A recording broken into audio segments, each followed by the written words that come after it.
এমন কিছু করো না যাতে ওই টিকটকের ভিডিও বাইর করে তোমার বিয়ের সময় তোমার শ্বশুর শাশুড়ির হাতে যায়।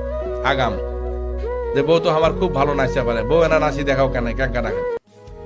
আজকে টিকটকের কথা যদি আমি বলি, অনেকে বলে টিকটক ভালো এবং খারাপ দুটোই আছে। আমি সকলকে অনুরোধ করব, বিশেষ করে তোমরা যদি টিকটক কেউ করে থাকো, দয়া করে এই যে নাচ দেওয়া গান করা এগুলার থেকে একটু বোধহয় বিরত থাকতে হবে। কারণ একটা সময় রাজা বাদশাদের টাকা ছিল, জমিদারের টাকা ছিল, গরিব মানুষের মেয়েকে নিয়ে এসে রাজমহলে কিন্তু উনি শুয়ে থেকে সুরা পান করতেন, আর গরিব মানুষের মেয়ে কিন্তু নাচ গানা করত। প্রত্যেকটা জিনিসের অপোজিট রিয়াকশন আছে। আমার কাছে কেন জানি মনে হয় যে টিকটকের মাধ্যম আল্লাহ এই কারণে মানুষের মাথায় দিয়েছে যে বড় লোকের এখন সন্তানেরা সুন্দর সুন্দর মেয়েরা নাচ গান করবে, গরিব ধনী সবাই দেখতেছে। এখন বোঝেন না এই কথাটা, যে টিকটকের মধ্যে গরিব মানে কি বড় লোকের মেয়েরা এখন নাচে। কোনোদিন যদি বলা হয় যে কোটিপতির মেয়ে তুমি একটু নাচো তো বাবু, নাচবে কখনো? কিন্তু দেখেন যে যদি টিকটক করে থাকে, ও টিকটকের মধ্যে এমন নাচ শুরু করছে মানে পারলে মোবাইলের স্ক্রিন ভেঙে যায় আর কি। আমি এই কথাগুলো তোমাদেরকে সমৃদ্ধ হবার জন্য বলছি। টিকটক করো, এমন কোনো মেসেজ দাও যে মেসেজটাতে অনেকে টিকটক করে। আমারও কিন্তু অসংখ্য টিকটকের ভিডিও আছে, আমার ম্যাক্সিমাম বক্তৃতা রয়েছে, আমি কোথাও হেঁটে যাচ্ছি সেখানে আমার দুইটা কথা আছে।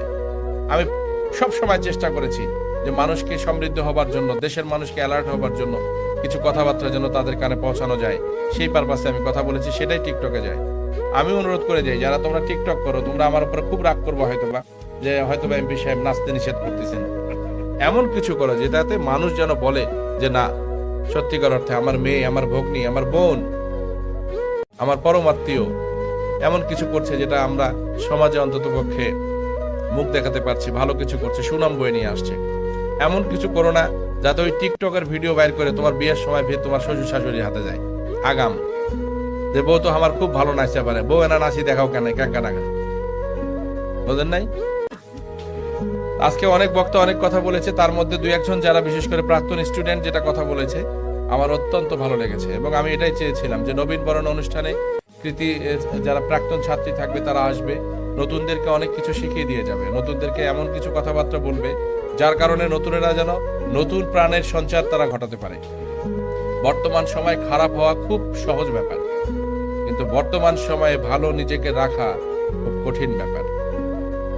আমরা সবাই এখানে আছি, সবাই ভালোর একটা লেবাস পরে আছি।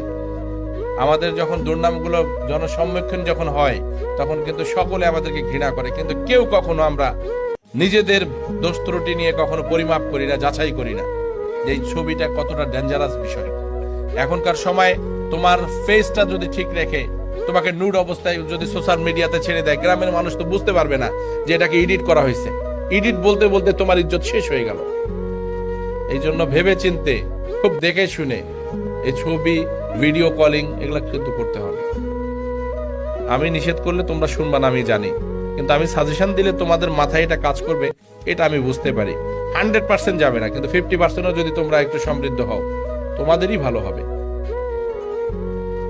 একটা কলা যতক্ষণ কিন্তু তার সিল্কার ভেতরে থাকে ততক্ষণ পর্যন্ত তার দাম কিন্তু সেইভাবে আমরা দিই। আজই বাজারে যদি ছেলা কলা কেউ বিক্রি করে, ও যতই সুস্বাদু হোক না কেন, ওটা কিন্তু কিনতে কেউ যাবে না। আমাদের মায়েদের ক্ষেত্রে, আমাদের বোনের ক্ষেত্রে অনেকগুলো রেস্ট্রিকশন আছে। এই সমাজ বলতেছে এখন পর্যন্ত যে পুরুষ নারী সমান সমান, সব ক্ষেত্রে কি এখনো সমান সমান হওয়া সম্ভব হয়েছে? সম্ভব হয় নাই। তো সম্ভব যতক্ষণ হয়নি, যতক্ষণ পর্যন্ত সেই স্ট্যান্ডার্ডটা টাচ করতে না পারবো, ততক্ষণ পর্যন্ত নিজেদেরকে এমন ভাবে পরিচালিত করতে হবে যাতে করে আমাকে কেউ ছেলা কলা হিসেবে যেন গণ্য না করে। আমি অনেকগুলো হয়তো বা কড়া কথাবার্তা বললাম। নবীন বরণ অনুষ্ঠানে গান বাজনা হবে, হাসি তামাশা হবে, অনেক কিছুই হয়, হওয়ার কথাও থাকে। আমি এই যে কথাগুলো বললাম গান বাজনার থেকে, মনে হয় আমার কাছে, আমার ক্ষুদ্র জ্ঞানে, যে খুব ইম্পর্টেন্ট কথা আমি বলে ফেলেছি।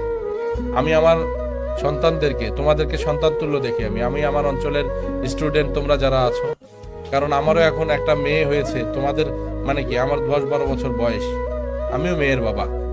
এবং আমার দেখো, এইখানে আসছিলাম যখন, একটা তরুণ মানুষ, একটা ইয়াং মানুষ আসছিলাম, এই দুই পাশে দেখি এখন আয়নাতে দাঁড়ালে যে আমার চিপের দুই পাশটা আস্তে আস্তে সাদা হয়ে যাচ্ছে। তার মানে কি, বার্ধক্যে চলে যাচ্ছি সত্যিকার অর্থেই, একদিন যেতেই হবে। তো তার আগে অন্তত পক্ষে এমন কিছু মেসেজ, এমন কিছু কথাবার্তা আমাদের সন্তানদেরকে জানাই, যারা অন্তত পক্ষে তাদের ক্রান্তি লগ্নে যেন একটু অ্যালার্ট থাকতে পারে। তোমাদেরকে আমি তোমাদের এই হাঁড়ি পাতিল পেঁয়াজ রসুন এগুলো নিয়ে থাকতে আমার পছন্দ নয়, কারণ নারী যেহেতু এত দূর চলে গেছে, তোমরা অন্তত একটা স্ট্যান্ডার্ড লাইফ লিড করো। যেহেতু তোমার বাবা কষ্ট করে যেহেতু কলেজ পর্যন্ত পৌঁছানো শুরু করেছে, তা তুমি এমন কিছু একটা যোগ্যতা অর্জন করো যাতে করে অন্তত পক্ষে তোমার খাবারটা রান্না করার মতো একটা ভালো পরিবেশ তুমি করতে পারো।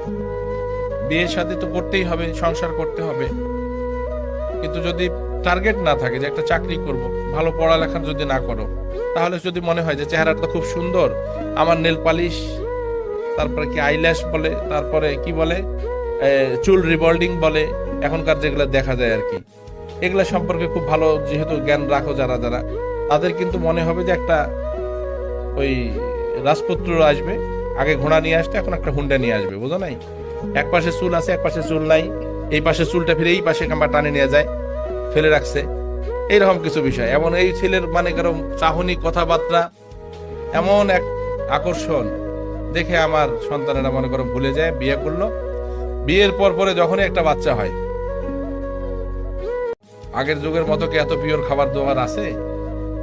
আগে তো দেখতাম যে 12 বছরের সন্তানও বিয়ে হয়েছে, বাচ্চা হয়েছে, তারপরেও বাড়ি সব কাজ করতেছে। আর এখনকার যদি 17-18 বছর মেয়েকেও যদি বাচ্চাটা হয়, তাকে ধরতেই 3 জন লাগে। আর বাচ্চাগুলো হয় কিরকম, যদি ছোট বাচ্চার বাচ্চা হয় তো ওটা সিলভার কাপের বাচ্চার মতন দেখা যায়। সিলভার কাপের মাছের বাচ্চা যেরকম লাগে, সত্যিকার অর্থে আনম্যাচিউরড একটা মেয়ের বাচ্চা যখন হয়, থিন একটা মেয়ের বাচ্চা যখন হয়, ওর জ্ঞান গরিমা, ওর শারীরিক ফিটনেস যেটা, সেটা যদি মানে প্রপার না থাকে, ওই বাচ্চাটা এমন হয়ে যায়, তার চেহারাটা নষ্ট হয়ে যায়। নষ্ট হবার পর কি হয়, ওই যে রাজপুত্র হুন্ডা নিয়ে আসছিল,